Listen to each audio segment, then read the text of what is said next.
No other pirate in history ever reached the level of infamy achieved by Edward Teach, aka Blackbeard. Despite being dead for over 300 years, the memory of Edward Teach is still very much alive in modern popular culture. But what about the man behind the beard? It is generally thought that Edward was born around 1680, somewhere around Bristol, England.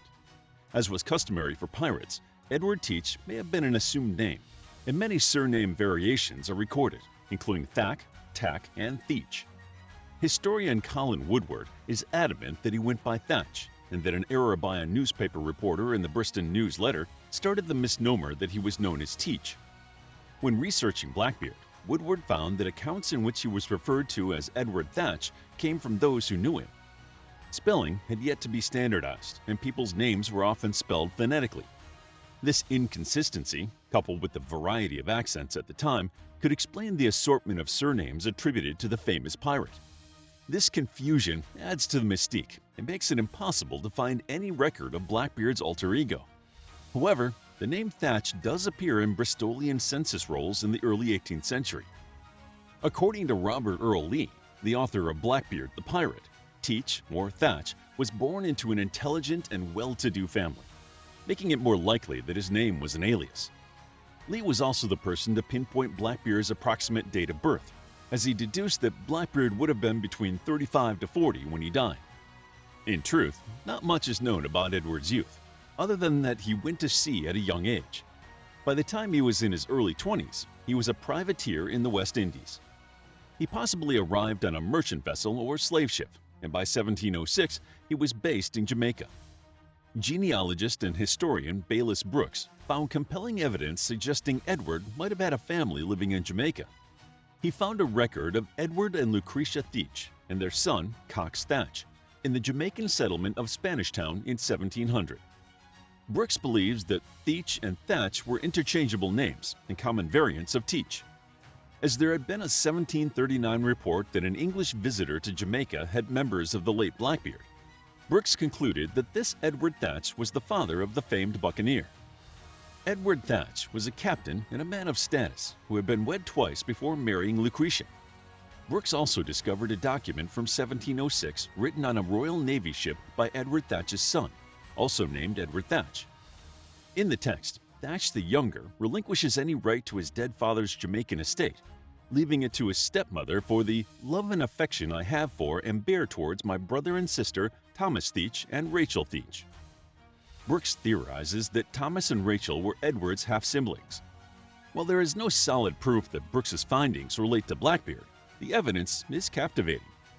During the War of the Spanish Succession from 1701 to 1714, privateers were employed by many European powers.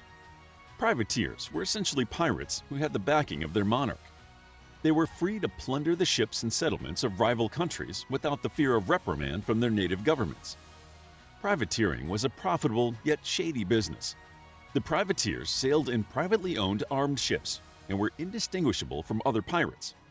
After the war ended in 1714, many privateers continued their business under the moniker pirate.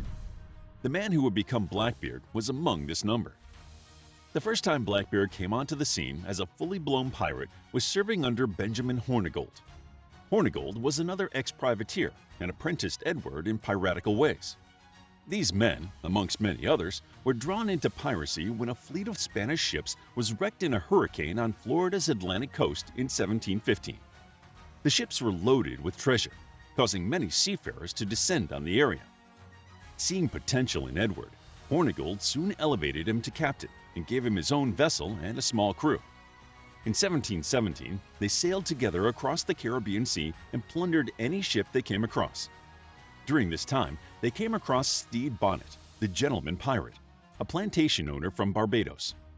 Bonnet's crew was unhappy with their command, so Blackbeard took over Bonnet's ship, the Revenge, for a short time. Off the coast of the island of Martinique, Hornigold, Blackbeard, and Bonnet captured a French-Dutch flute called La Concorde. This acquisition would be the biggest of Hornigold's career as a pirate, and he equipped Blackbeard with a vessel that would become almost as famous as the man himself. La Concorde was a slave ship that was sailing to the Americas from Africa. The size and speed of the slave ships made them perfect vessels for piracy, which may have been the reason Blackbeard and Hornigold targeted it. On its last fateful voyage as a slave ship, Captain Pierre Dosset reported that there were 516 enslaved people aboard when they left Judah, but 61 died during the crossing. They were headed to Martinique, but were intercepted by the pirates and captured just before reaching their destination. The crew had also suffered fatalities and illness, and it took only 2 volleys from the pirates' cannons for Captain Dosset to surrender. La Concorde, plus her crew and hostages, were then taken to the island of Bekia, where the cabin boy, Louis Arot, along with 3 or 4 of his crewmates, voluntarily joined the pirates. Blackbeard then commandeered the captured vessel and forced 10 more French crew members to stay aboard. Included in this number were 3 surgeons, 2 carpenters, and the ship's cook. Some theorize that Blackbeard gave the enslaved people the chance to join, but most of them were left as captives of the remaining French sailors. Blackbeard then provided the French crew who had not joined the pirates with a 40-ton Bermuda sloop to transport the enslaved Africans to their designated destination. The French sailors called their new ship Mauvaise Rencontre, aptly meaning bad encounter. Blackbeard added cannons to his newly acquired ship and gave her a new name, the Queen Anne's Revenge. It is unknown why Blackbeard chose this name for his ship, but it is thought that it displayed his loyalty to the House of Stuart, of which Queen Anne was the last monarch. Shortly after this event, Blackbeard and Hornigold parted ways. Blackbeard continued to engage in piracy, while Hornigold decided to take advantage of the offer of a king's pardon that was extended to all British pirates.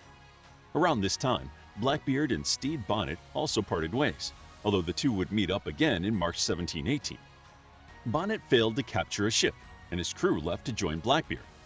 He became Blackbeard's prisoner, although he was treated well. Eventually, Bonnet would take up command later that summer. In late 1717, though, Blackbeard and his crew sailed north, plundering ships near St. Vincent, St. Lucia, Nevis, and Antigua, arriving in Puerto Rico by December. In a few months, by early 1718, Blackbeard had amassed a crew of 300 to 400 sailors.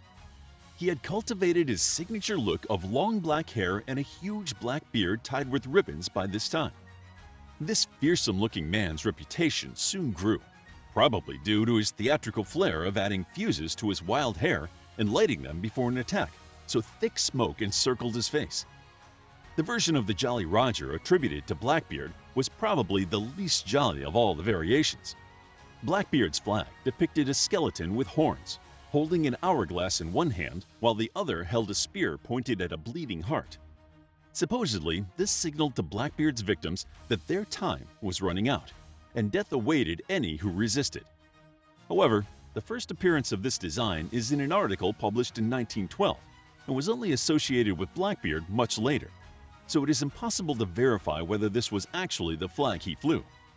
We also now know that Edward did not really like using violence, and despite his heavily armed ship, most of his success came from the fear he inspired. His reputation and dramatic appearance allowed him to take many vessels with little to no bloodshed. Of course, the articles and rumors that circulated about him at the time painted him as a cruel and murderous villain.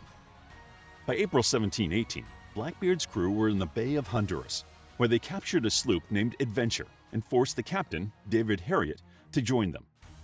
They then sailed east, passing near the Cayman Islands, and off the coast of Cuba they added a Spanish sloop to their fleet. The following month, Blackbeard made the most brazen attack of his piratical career. In May 1718, Blackbeard's fleet blocked the port of Charleston, South Carolina for nearly a week. The pirates seized ships arriving or attempting to leave, and they captured the crew and passengers of one boat, holding them hostage. You may think gold and jewels would be the pirates' motivation for this audacious attack. However, the ransom that Blackbeard demanded in exchange for the return of the hostages was a chest of medicine. Once the medication had been delivered, the pirates released all the captives and continued up the coast. It seems that disease was more of a threat to the pirates than the law. Archaeologists excavating the wreck of the Queen Anne's Revenge, which was discovered in 1996, found a urethral syringe containing traces of mercury, which was used to treat syphilis. Imagine trying to use that on a swaying ship. After leaving Charleston, the Queen Anne's Revenge and the Adventure were both grounded on a sandbar in North Carolina and abandoned. Harriet later stated in a deposition, the said THACHE ship Queen Anne's Revenge ran aground off the bar of Topsail Inlet, and that the Adventure had run aground likewise about a gun shot from the said THACHE. During this deposition, Harriet claimed that Blackbeard had intentionally grounded the ships to break up the company, which may have become increasingly unmanageable, and demanded their share of the loot.